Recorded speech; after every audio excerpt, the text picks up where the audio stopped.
Good day sa inyo mga ka-Janras. So yon, dumating na ang ating order galing Orange App.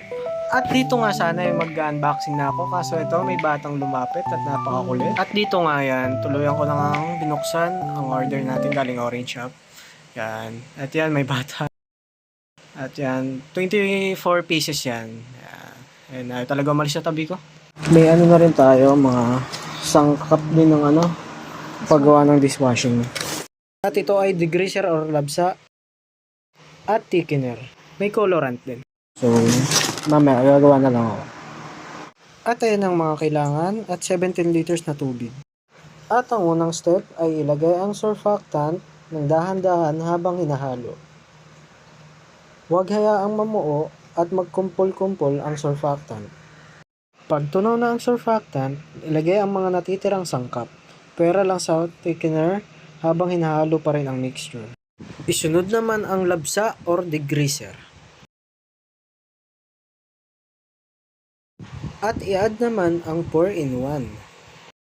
Next ay ihalo ang scent. Ngayon naman ay ibuhos ang colorant. Pag tunaw na ang lahat at na-mix na ng mabuti ang mga sangkap, sunod na ilagay ang thickener ng dahan-dahan. At unti-unting lalapot ang mixture. Pag malapot na ito, maaari nang tumigil sa paghalo. At kapag sigurado kang malapot na ito, pwede mo tatong isalok at ilagay sa bote. Kasi ito, 24 pieces, 300 pesos. Yan. And in-order namin siya. Yan, 24 pieces. Tapos ito, yan. May kasamang takip. Yan. Wala pang sticker eh. Papagawa pa ako. At dito nga natapos na paggawa ko ng dishwashing liquid. So yun, 18 pieces ang nagawa.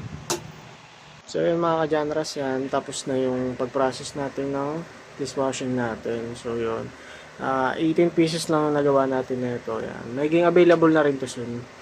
May kulang pa kasi. Sa next upload na lang siguro, ilalabas ko na rin lahat ng business ko. Ano naman yun. So yun, abang-abang na lang kayo sa mga next upload ko. So yan, peace.